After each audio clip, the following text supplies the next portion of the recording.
this one year, my father had his shop, and he decided for whatever reason that he wanted a new wall on the front of his shop. So he tore down probably about 16 feet high and probably about 30 feet long. He just completely tore the wall down, and my brother and I had to dig a 6-foot hole. We for were the foundation. For the foundation. Right. We would mix in the concrete by hand.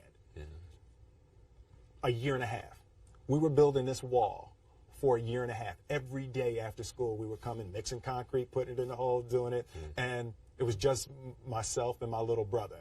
And I remember standing back, looking at that wall, saying, there's going to be a hole here forever. A year and a half later, we laid the final brick. And my father stood back with my brother and I know he planned this. He says he didn't, but I know he had been planning this and writing this for his for the past 2 years.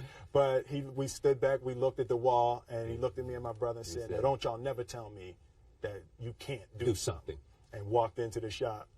And I learned very young from parents. From my parents, absolutely, that you don't try to build a wall. You don't set out to build a wall. You don't say, I'm going to build the biggest, baddest, greatest wall that's ever been built.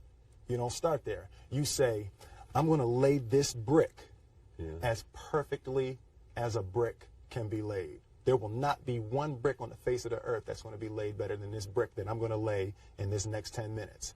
And you do that every single day. And soon you have a wall. And soon you have a wall. And I think psychologically, the advantage that gives me over a lot of people that I have been in competition with in different situations is it's difficult to take the first step when you look how big the task is. The task is never huge to me. It's always one brick. Me too. I mean,